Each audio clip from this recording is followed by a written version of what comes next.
Hai, saya Ranggal Mahendra, dosen Fakultas Ekonomi dan Bisnis UGM.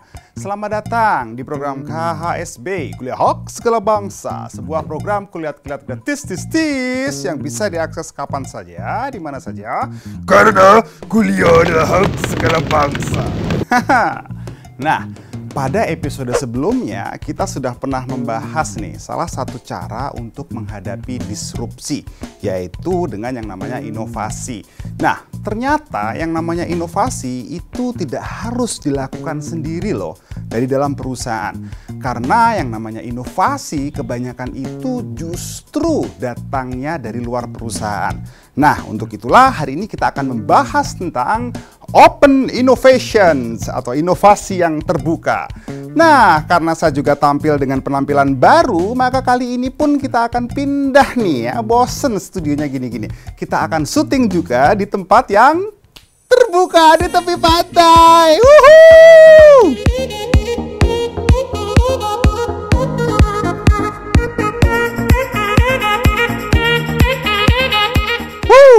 Asik ya.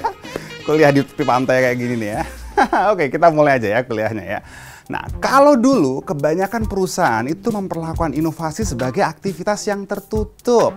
Ini yang disebut sebagai closed innovation, yaitu pengembangan produk baru lebih banyak dilakukan di dalam perusahaan dengan sembunyi-sembunyi, diam-diam, dan bersifat rahasia.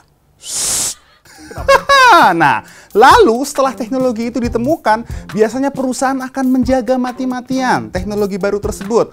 Kalau perlu nih ya, didaftarkan paten agar tidak ditiru oleh kompetitor. Nah, dalam era yang namanya open innovation ini, yang model begituan mah sudah nggak laku lagi. Karena yang namanya inovasi itu harus datang dari kolaborasi. Bahwa kolaborasi ternyata jauh lebih penting nih daripada memenangkan kompetisi. Nah, tapi kayaknya nih ya, cara berpikir seperti yang lalu itu sudah ketinggalan zaman. Karena menurut Richard Watson dalam bukunya The Future File, paten ya atau hak cipta diperkirakan akan mati dalam beberapa tahun lagi. Karena kita melihat sendiri ya, di mana-mana orang sudah tidak peduli lagi dengan yang namanya hak cipta. Bahkan Elon Musk ya, CEO Tesla pernah membuat pernyataan yang bikin heboh nih. Katanya paten mobil listrik nih ya yang sudah diteliti dan dikembangkan perusahaan selama bertahun-tahun akhirnya dibagikan secara gratis. Wow, luar biasa ya. Ya, mungkin karena memang kita sudah mulai masuk nih ke dalam zaman baru yang disebut dengan open innovation. Open innovation sendiri didefinisikan sebagai cara perusahaan untuk mendapatkan ide dan juga berbagi inovasi dengan pihak dari luar perusahaan. Open innovation ini kemudian menjadi penting karena beberapa hal. Yang pertama, pengembangan produk atau teknologi baru akan lebih cepat jika memanfaatkan inovasi yang sudah ada di luar sana. Ya. Yang kedua, perusahaan bisa menangkap peluang baru atau ide kreatif yang datangnya dari luar yang selama ini tidak pernah dipikirkan dari dalam perusahaan. Nah, yang ketiga nih ya, open innovation menjadi cara mudah bagi perusahaan untuk memperkenalkan dan memperluas penggunaan produk baru atau jasa layanan perusahaan.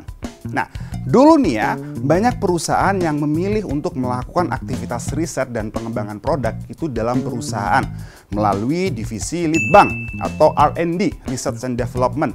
Namun dalam perjalanannya, karena perkembangan teknologi dan ilmu pengetahuan bertumbuh secara eksponensial, riset dan pengembangan yang dilakukan perusahaan sering terlambat dalam mengikuti perkembangan zaman.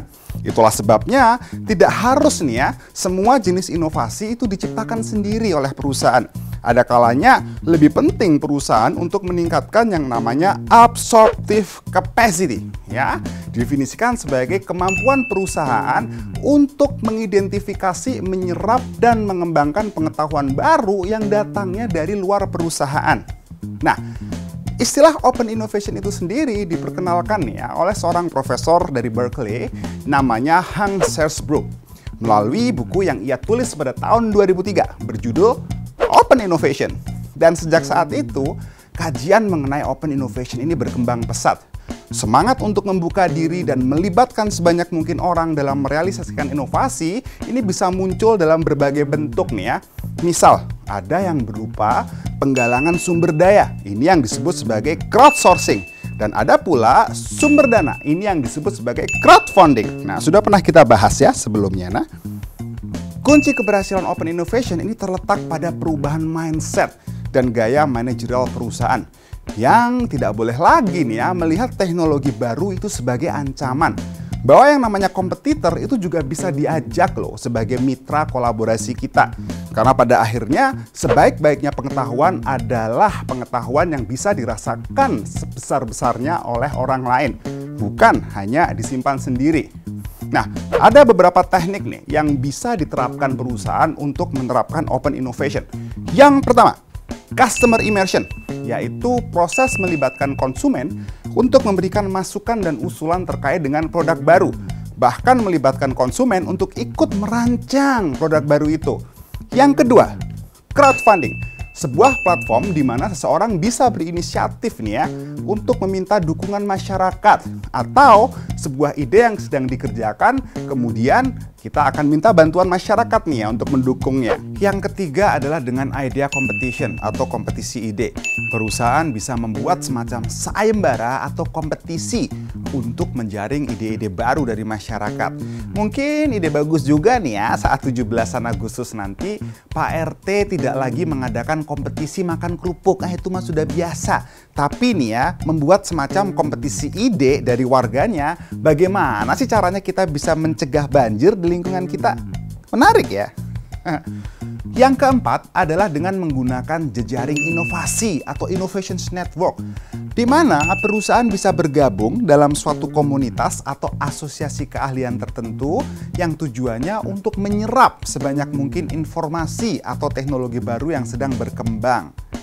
Yang kelima adalah dengan produk platform, yaitu dengan melibatkan pihak ketiga juga nih ya untuk ikut mengembangkan nih ya model bisnis kita, misalkan melalui aplikasi nih ya untuk meningkatkan fungsionalitas dari platform yang kita miliki.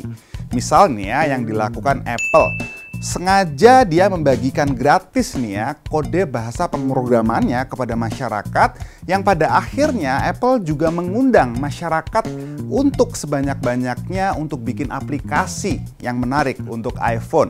Semakin banyak aplikasi yang di situ, tentunya handphonenya akan semakin banyak dipakai orang. Nah, sekali lagi nih ya, kunci keberhasilan open innovation itu terletak pada perubahan mindset.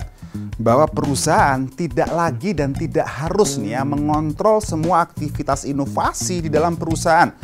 Karena yang namanya kontrol, biasanya kontrol nih ya justru akan membuat inovasi itu menjadi mati. Perusahaan harus berani membuka diri dan yang paling penting adalah untuk berbagi teknologi. Ya, bahkan ya jangan ragu untuk berbagi teknologi dengan kompetitor untuk mengembangkan teknologi bareng nih ya. Misal nih kolaborasi antar pemain industri handphone untuk mengembangkan teknologi Bluetooth, atau juga bisa berbagi teknologi, berbagi konten seperti yang dilakukan oleh Wikipedia, Linux atau YouTube ini nih. Dengan cara dibagikan gratis seperti ini, justru popularitas dan skala pengembangannya akan meningkat sangat pesat.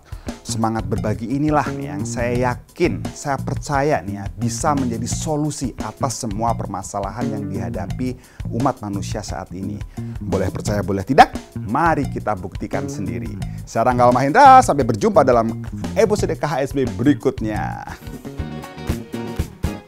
Woi mas, minggir mas, kok ada jualan ikan di sini sih? Lagi dipakai syuting. Ya. Ini ya syuting di tepi pantai nih. Saya sampai kepanasan kayak gini nih ya. Oke, makasih ya udah menyaksikan program KHSB Hoax Segala Bangsa episode kali ini. Jangan lupa untuk like, komen, serta share sebanyak-banyaknya video ini agar kami juga semakin bersemangat untuk membuat program-program kuliah gratis lainnya.